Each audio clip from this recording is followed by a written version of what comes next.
Kami memilih mengunjungi kedutaan Brazil karena persamaan antara Brazil dan Indonesia sebagai negara berkembang dengan sistem pemerintahan republik presidensial dan iklim tropis yang kaya sumber daya alam. Brazil sebagai ekonomi terbesar di Amerika Selatan memiliki peran global penting dan kami ingin mempelajari sektor ekonominya serta ideologi kebijakan publiknya. Selain itu, kami ingin mengeksplorasi aspek politik, ekonomi, sosial, dan budaya Brazil untuk menambah wawasan mengenai kebijakan publik dalam menghadapi isu global. Sebelumnya kami telah berdiskusi melalui Google Meet untuk mempersiapkan kunjungan, termasuk membuat surat dan penyusunan pertanyaan wawancara. Mengirim email ke Kedutaan Besar Brazil, memperkenalkan diri dan meminta waktu untuk wawancara dengan perwakilan kedutaan. Setelah itu, Pak Marcelo membalas email kami. Beliau menyatakan bahwa bersedia pagi hari hingga tanggal 9 Oktober karena setelah itu beliau akan berlibur. Kami merespons dengan mengusulkan 3 pilihan tanggal dan waktu, yaitu Jumat 4 Oktober, Selasa 8 Oktober, dan Rabu 9 Oktober. Lalu Pak Marcelo memilih hari Jumat 4 Oktober pukul 10 pagi.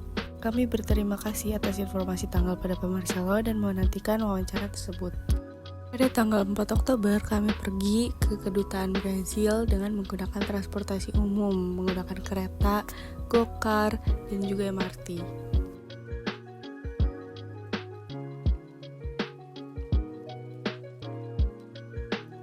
Brazil menganut sistem presidensial dengan presiden dipilih langsung oleh rakyat dan parlemen bikameral yang pemilihannya bertahap untuk menjaga kesinambungan.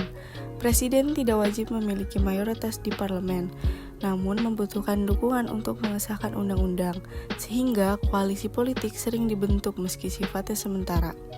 Brazil memiliki sistem multipartai yang membuat proses legislasi sering memerlukan negosiasi intensif. Kekuasaan terbagi menjadi eksekutif, legislatif, dan yudikatif yang independen. Meskipun presiden dapat menunjuk hakim dengan persetujuan senat, dibandingkan dengan Indonesia, Brazil memiliki struktur koalisi lebih kecil dan tidak stabil, serta proses penunjukan hakim yang berbeda.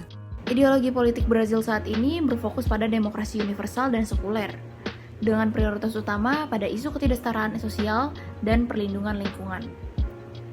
Di bawah pemerintahan Luiz Inácio Lula da Silva yang mewakili gerakan progresif sayap kiri, Brazil menekankan kebijakan sosial untuk memerangi kemiskinan dan ketidakadilan.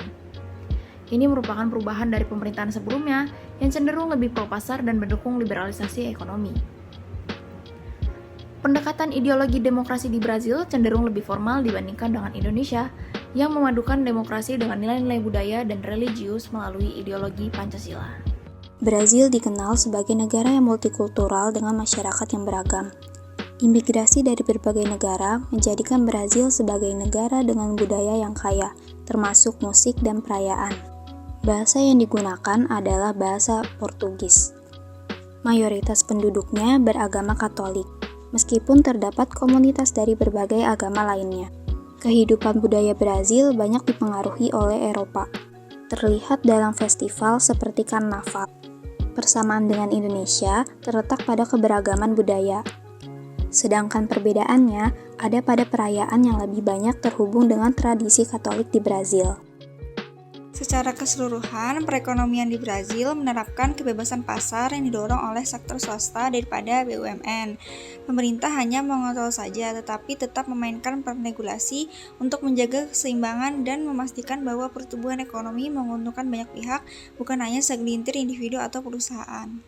Pemerintahan Brazil tentunya memprioritaskan birokrasi yang efisien dan kebijakan yang inklusif untuk meningkatkan kesejahteraan masyarakat di Brazil.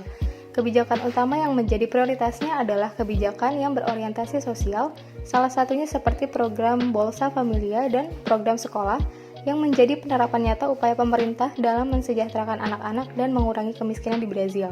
Bahkan pada saat ini, Brazil yang ditunjuk sebagai ketua G20 sangat mendorong kerjasama global untuk mengatasi tantangan serupa di negara lain. Oke teman-teman, terima kasih sudah menonton videonya.